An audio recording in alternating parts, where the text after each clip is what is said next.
A Realm Reborn Part 5. At the end of a large-scale operation marshaling the combined might of the three city-states, the Warrior of Light emerges triumphant in the Praetorium. The Empire's stranglehold over the realm thus broken, the leaders of Eorzea declare that the seventh astral era has dawned. But the celebration would prove short-lived, for there can be no light without shadow.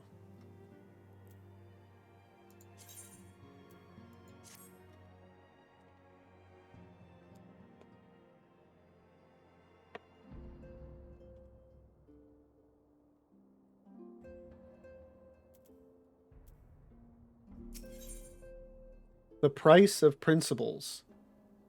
Momfilia appears to be lost in thought.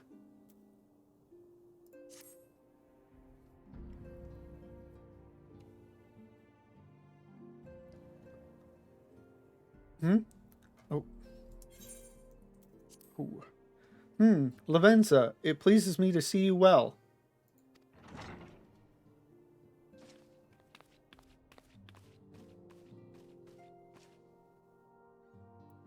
Do excuse me for interrupting, Lavenza.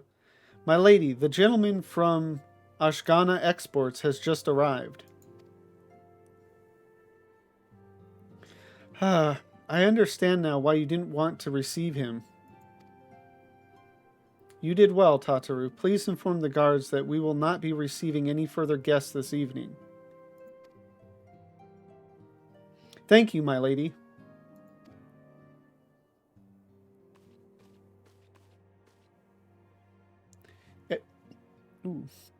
Ever since we defeated Gaius Van Belsar and destroyed his ultimate weapon, the eyes of the world have followed our every move, scarce remembering to blink.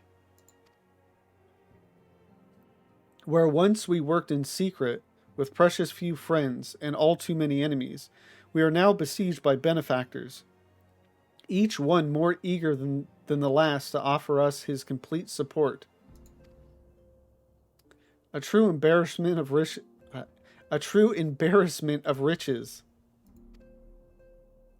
Of course, every promise of patronage comes with a price.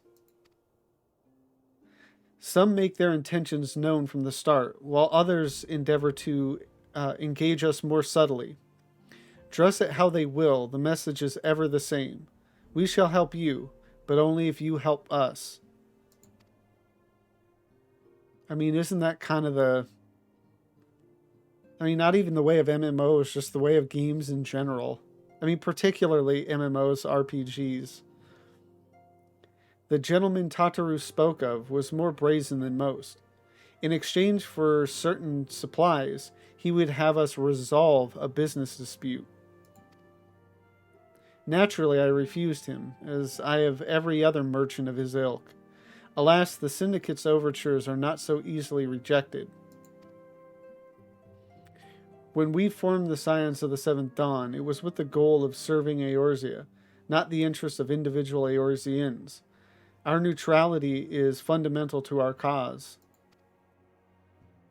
In my heart, I know this to be true, and yet, if accepting these offers of patronage could empower us to do greater good, might they not warrant greater consideration?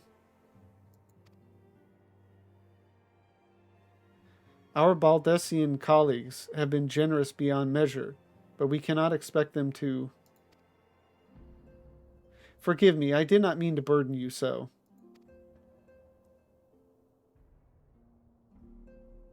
Yet my urge to share this dilemma may not be wholly misguided. Might I impose upon you to consult the others? They are like to have their own opinions on this matter.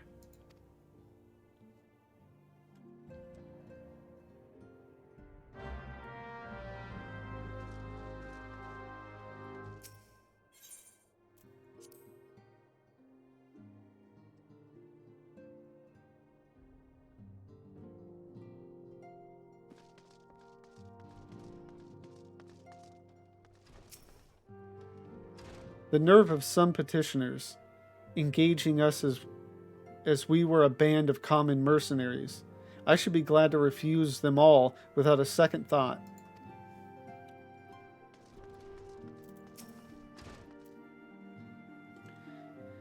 My dear sister drew her last breath here in battle with the Empire. To her, the fight for Eorzea's future was more important than her homeland. True to her beliefs to the end, she was. Yeah, I think I've read that one before. Which means all these other people I've spoken to. Except these ones. Recall you our meeting with the Admiral shortly after the Leminzans sent word of the summoning of Titan?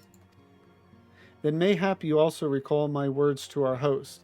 I said unto Merlwyb that her people had broken their treaty with the kobolds, and that the beastmen had justly responded, that we had been called to intervene in a conflict which she herself had invited. I spoke, in short, the truth.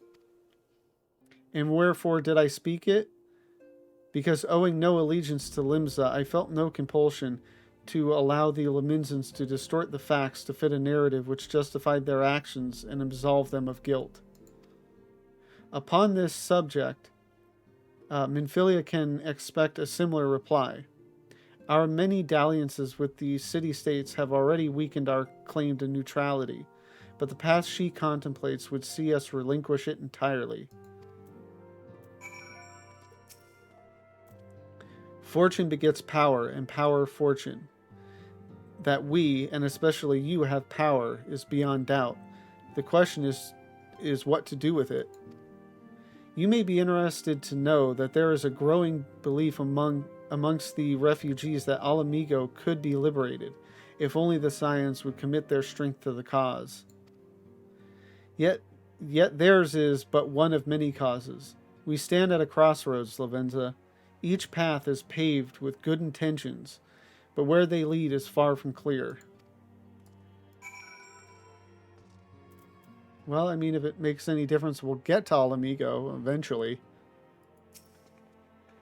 I've been receiving a lot of gifts lately, but Papalimo keeps making me send them back. It wouldn't be so bad, but some of them are really nice. I mean, very nearly abandon your principles nice, you know? None can deny that we would benefit from more support, but if it comes at the cost of our principles... Neutrality was ever a delicate matter. I've lost count of the times I've had to explain to people that our allegiances need not necessarily lie in the same place as our headquarters. Mind you, if we are to sell our services for Gil, we might as well declare our fealty to Ulda now and have done with it. I'm quite sure Ida would enjoy the bribes.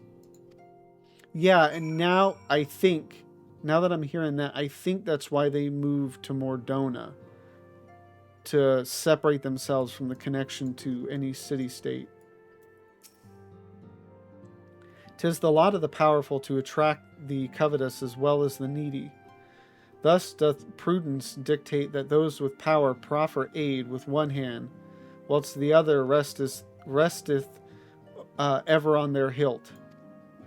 Alas, we have not the luxury of time to decipher our petitioners' machinations.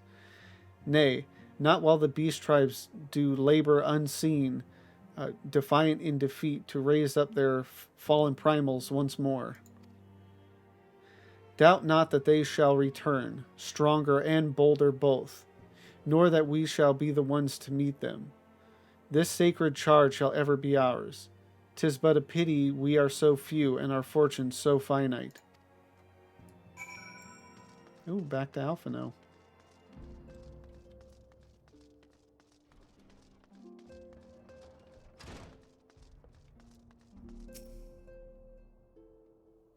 And a cutscene.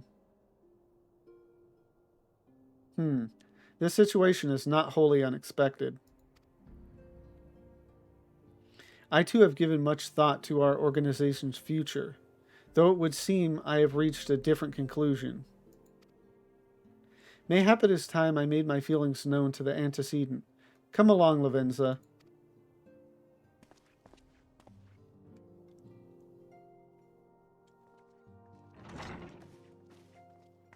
Alphino, Lavenza, is aught amiss? You desired counsel, and so you shall have it. Momfilia, the scions of the Seventh Dawn must Must leave Ul'dah. We must do what? As long as we remain within Ul'dah territory, we will never be free to act with impunity. Moving our headquarters to Vesper Bay only delayed the inevitable. We have demonstrated our capabilities, and the Syndicate has taken note. They will not suffer our organization to remain independent now. We are far too dangerous for that. Surely you realize they are the reason Vesper Bay still lacks an aetheryte. There's the reason for it. They know full well how beneficial one would be to our cause, which is why it and other favors will be denied us unless we cooperate. If Ul'dah is no longer suitable, where would you have us go? Experience has taught us that the appearance of neutrality is as important as the reality. Accordingly, we must keep each of the great nations at arm's length and plant our banner in a place which all agree to be beyond their borders. More Dona. Revenant's Toll, to be precise. It lies within neutral territory and offers all the essential facilities we require. By way of an additional benefit, it is also frequented by a veritable legion of adventurers who may serve to supplement our ranks. I am, of course, conscious of the fact that we have developed a certain bond with Ul'dah and her people over the years. But I truly believe this to be the best course of action. As you yourself observed, we have invaluable ties to the local community, forged through years of concerted effort. Ul'dah is our home, Alphino. To cast aside everything we have built and start anew in that desolate wasteland would be beyond reckless. The decision is yours to make, Antecedent. I ask only that you recall the shared purpose which first moved us to found the Scions of the Seventh Dawn, and which moved you to found the Path of the 12 ere that. We aspire to an ideal, you and I, just as my grandfather did. That makes us more than mere comrades in arms. We are as much your family as...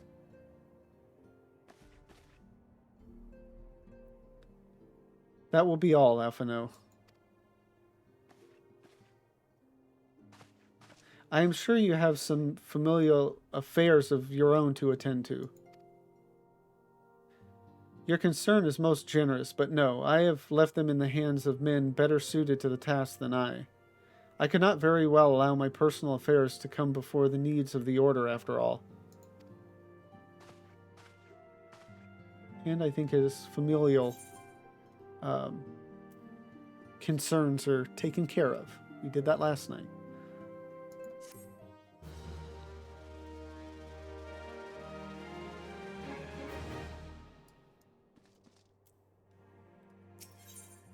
Moving on. Once again, Momfilia appears to be lost in thought. Leave Ul'dah. Has it truly come to this?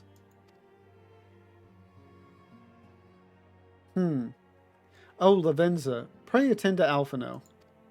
He is engaged in some business or other and requires your assistance. Pray be on your way. Alphino waits upon you, and I have much to think about. Oh, and tell him he shall have my answer in due time.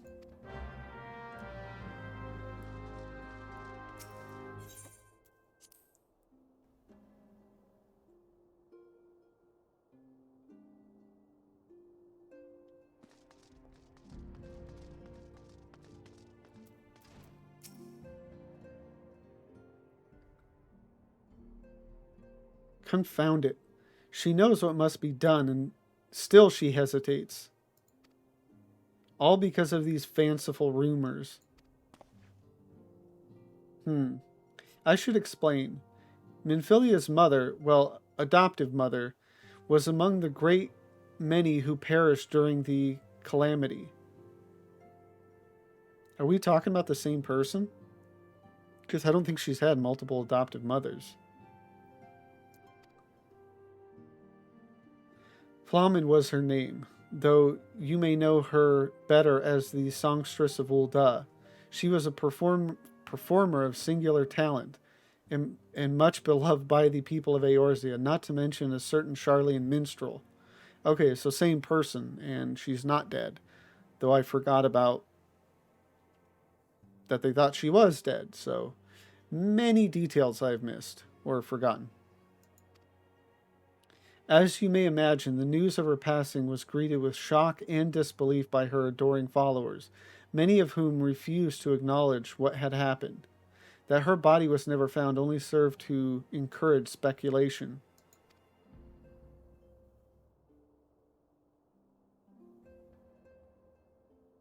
Momfilia, too, struggled at first to accept the truth, but as Flamen's absence stretched from months into years, she saw that there could be no other explanation. Until recently, at any rate. For whatever reason, rumors have once again begun to circulate that Flamen is alive and well. One of our informants, Father Iliad, has sent word that a woman matching the songstress's description has been seen of late at the seaside resort of Casa del Sol. If we could succeed in tracking her down, I have no doubt that any worries that now plague Momfilia's heart might be assuaged. I mean to set forth for Lenosha at once. Let us reconvene there and inquire with Master Gegaruju as to the veracity of these rumors.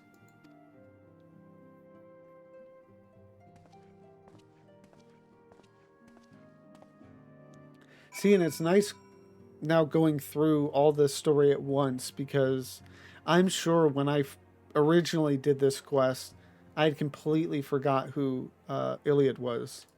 So it's just kind of cool to actually, like, because I've said it before where it's like you'll hear names or events or something and you're like, sure, I know them, I know that thing, but you really don't. Well, now I do.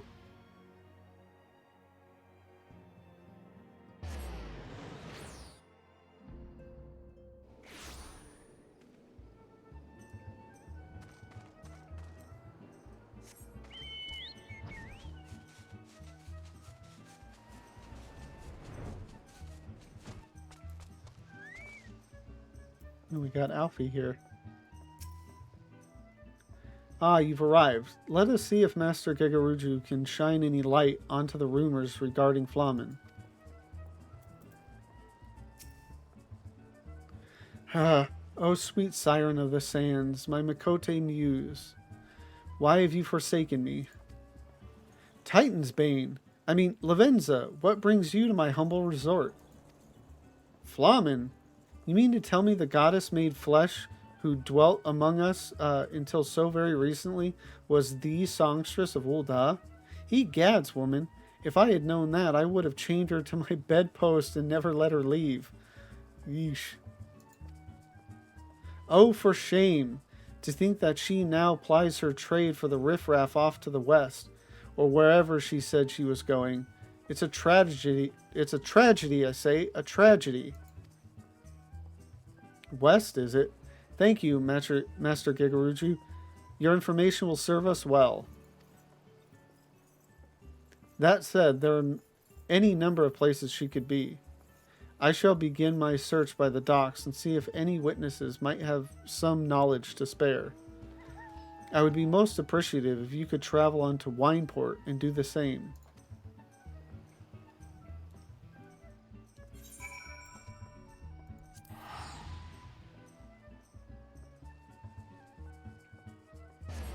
Yeah, I mean, eventually just you get so used to certain characters just being there that, at least for me, I kind of forget that there was like an introduction story for them. You just almost start to assume that they've just always been there.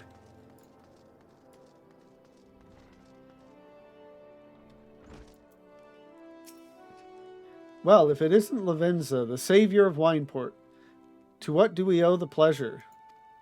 Ah, yes, we did receive a customer matching that description. She was a delight to behold. To give the to give the woman her due, but her perfume was so ghastly. I had no choice but to eject her from the premises, interfering with tastings, you understand. If she is your quarry, why not consult your blind associate? His olfactory perception is without peer. Given that I could smell the woman from a mile away, I dare say he could smell her from 10. I was just thinking with what he said about, the savior of Wineport, um, how one of the benefits of having the uh, the main scenario quests and like having to go through the whole thing is that the characters you run into, well, this is also has to do with the fact that the writers, you know, are actually cognizant of this, but that, the deeds you do are remembered. Where in other games, a lot of times you'll do some quests here and some quests there, but like, because there's no kind of forced connection between the two, um, you know, like nobody really knows who you are between places, and you go back to a place and it's not really acknowledged that you did anything there. Huh? You want to know if I've seen a Makote lass by the name of Flamen? I wish. I haven't seen a lass of any description for far too bloody long. Excepting yourself, of course.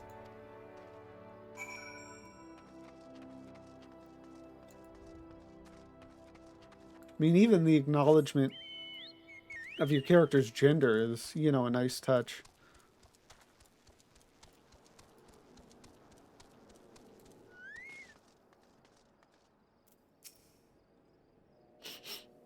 I see you have made many grand adventures since last we spoke. You must share them with me sometime, just off of a sniff. The girl from a little while ago? One does not forget a perfume like that, so robust and intoxicating, yet simultaneously familiar, reminiscent of a bloom native to these parts, in fact. I said as much when we spoke. She complimented my powers of observation and asked me where she might find some of the flowers. So I told her to follow the road south into Raincatcher Gully and then head east after crossing the second bridge. The flowers which grow in the shade of the cliff have the strongest scent, you see. If you make haste, you may yet find her there.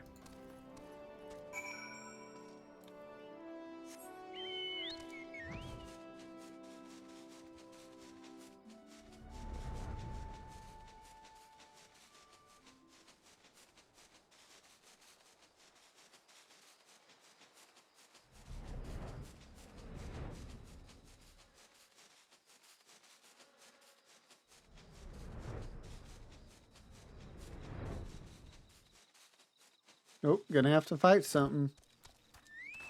Oh, there she is.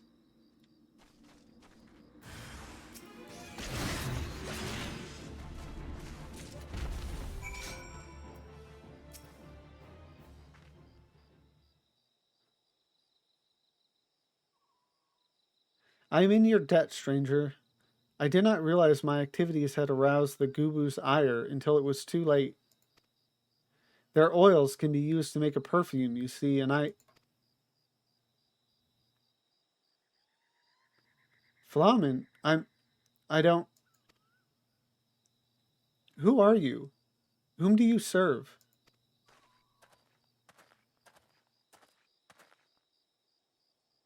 It appears you've already found our woman. Consider me impressed, my friend. The songstress of Ul'dah, I presume? Minfilia, or should I say, Asilia, is looking for you. Yeah, I forgot. I mean, this is one of those things that it's like I forgot, but I remember um, that Minfilia had a different name. Acilia? You are the very picture of health, milady, yet the world thinks you dead. I can only conclude that this was by design. The question is, why? Not everyone who endeavors to find me does so with the best intentions, child. You will be pleased to know that I fully intend to reveal myself to Momfilia when the time is right. Oh, well, that does please me, more than you know. But tell me, sojourns in the forest of Lenotia aside, when exactly will the time be right? When I deem it so? Do you imagine I traveled all this way on a whim? As I was telling your associate prior to your intrusion, I came here to harvest these flowers for use in a perfume. Does that satisfy your curiosity, or would you interrogate me further? Wow, real guarded. My apologies for the interruption. Anyway, now that we all have that which we came for, might we continue this conversation in a safer locale? Wineport, say?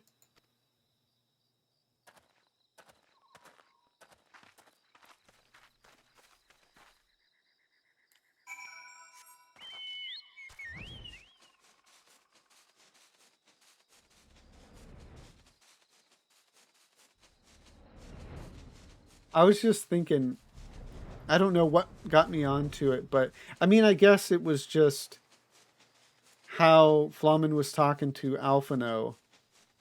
And then to me, there was just an assumption that she wouldn't talk that way to my character.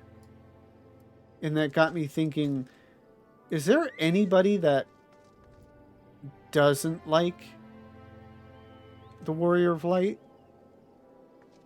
I mean, obviously, other than enemies, and even some of them, you know, some of our enemies really like us. So, yeah, there's just not many people that are like a real antagonist. Like an antagonist to our character without being like a villain. Rescued yet again from the jaws of a ravenous Gubu. How quickly we forget the lessons of the past. Oh, and that was from 1.0, if I remember correctly. It's one of the few things I can say I actually experienced in 1.0 because it was like the beginning cutscene. Or at least the beginning cutscene for Ul'dah. I don't remember. Though I was not solely to blame for that foolishness. This is not at all how I had envisioned it. I can scarce begin to imagine what emotions will go through Minfilia's heart when she reunites with her mother after all these years.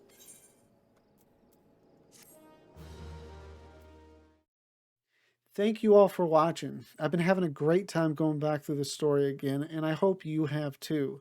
If so, please like, comment, and subscribe. And if you want to watch me live, you can find me on Twitch. The link is down below. Have a great one.